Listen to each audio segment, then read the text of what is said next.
Hello, ladies and gentlemen. Welcome to Triple N Media. I am Dr. Nik Nikam, a cardiologist from Houston who has been practicing cardiology for more than 40 years.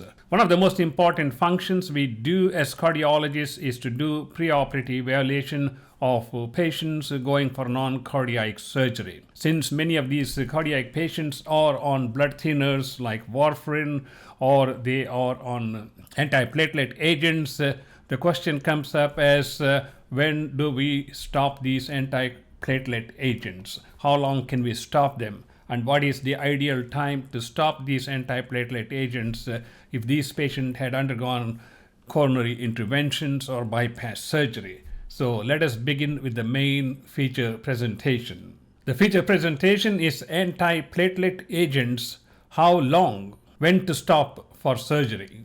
Let's take, for example, you have evaluated a patient who is going for a general surgery, who came for a pre-op evaluation, and you examine the patient. Because of the increased risk factors, you do further cardiac testing and find out this patient needed a stent. And in fact, the patient gets the stent. Now, how long do we wait before we proceed with the surgery? It depends upon what kind of surgery is needed and how urgently that surgery is needed. So based on those factors, here's the ACC AHA guidelines published in 2016. That's almost 6 years ago. It is 2022 today. Still, they hold true if the patient had undergone a PCI. As far as elective non-cardiac surgery is concerned, here we talk about two different groups. Those patients who receive bare metal stent and those patients who receive drug-eluting stent. As a matter of fact, when we are doing preoperative evaluation based upon if that person has a cancer or something, they need surgery done very urgently, like within 2-3 months, then the choice of stent we put is going to be determined by that. Assuming this patient needs the surgery within, say, 3 to 4 months, then it may be reasonable to consider a bare metal stent. Whereas if the surgery can wait for 6 months to a year, then a drug-eluting stent with a much better long-term prognosis may be a better option. So the selection of the stent becomes more important than deciding when to stop the antiplatelet agents. Assuming this patient needs surgery within, say, 3 to 4 months, then we can decide to put a bare metal stent. When a patient receives a bare metal stent, surgery is contraindicated in less than 30 days after the placement of a bare metal stent. This is class 3, harmful. And remember this one, this could be a board question if you are taking cardiology boards.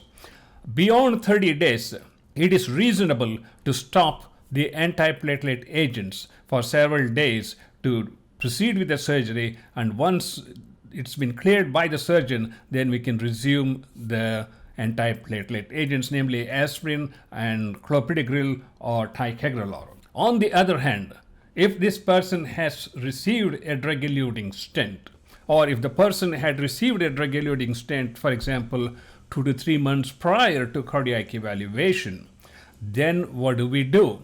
If the person had a drug-eluting stent, if it's less than 3 months, then it is harmful to stop the antiplatelet agents as the risk of thrombosis goes up significantly higher, which can be more harming the patient than doing any good. Between 3 and 6 months, it's a toss-up. It depends upon how urgent the surgery is. If the surgery is absolutely essential, then we can reasonably stop these antiplatelet agents for the shortest duration we possibly can, get the surgery done, and resume these patients on antiplatelet agents. So this is a class 2B. That means the evidence is weak, but it's not a contraindication. But again, I think this has to be a team decision involving the cardiologist, the surgeon, the oncologist, and anybody else who may be in their team to make and decide what is in the best interest of the patient. On the other hand, if a person had a drug-eluting stent, if it had been greater than 6 months of antiplatelet agent therapy, that is dual antiplatelet agent, then it is reasonable to proceed with surgery after 6 months. But generally, we would like to wait for a year if it's possible. If it's a sort of an elective surgery, then we can just wait for a year, at which time we can reasonably stop the antiplatelet agents for several days in the perioperative phase. Now let's look at it from a different perspective, and we have a patient with a coronary artery disease who has stable ischemic heart disease versus someone who has acute coronary syndrome. We talked about stable ischemic heart disease in the previous slide, which was covering this part, the left half of the screen. Now let's talk about patients who present with acute coronary syndrome who may get different types of treatment, not necessarily a stent. For example, a patient with an acute coronary syndrome who is treated medically without any coronary intervention, then the indication is to continue the antiplatelet agents for 12 months, be it clopidogrel or ticagrelor or any other new agents. If the patient had a STEMI, they need to be continued for 12 months. Obviously, those patients who have a STEMI, who go for cardiac catheterization, most likely end up with a stent, so they will fall in the same category as those receiving drug-eluting stent. And again, depending upon whether the patient receives bare metal stent or drug-eluting stent, this is a decision which has to be made before we go for the procedure, because we need to decide what is going to happen in patient's life 3 months, 6 months, and 9 months and 12 months down the line. What is the urgency that is driving this patient to get the cardiac evaluation? So we need to be proactive and thinking forwardly before we decide what kind of stent we place. If the patient had coronary artery bypass surgery, the general recommendation is to continue the antiplatelet agent for at least 1 year. We also need to consider high-risk bleeding in these patients. Finally, in those patients who had history of coronary artery bypass surgery, who present with stable ischemic heart disease, obviously we need to continue the clopidogrel or ticagrelor for 12 months. If these patients had recent acute coronary syndrome, again, we need to consider dual antiplatelet agents for 12 months.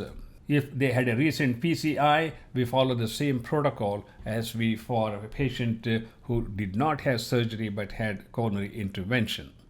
So ladies and gentlemen, this is a very quick synopsis of ACC AHA 2016 guidelines as far as dual antiplatelet agents, bare metal stents, drug-eluting stents, patients with coronary artery bypass surgery, patients with acute coronary syndrome when they need to go for non-cardiac surgery. I hope this has been useful to you. In the next presentation, I'm going to talk about triple antiplatelet antithrombin drugs. How do we manage those patients, keeping the bleeding risk to the minimum?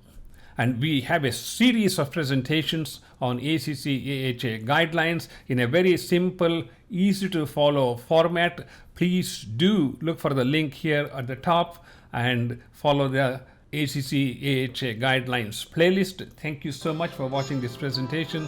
I will see you in the next presentation.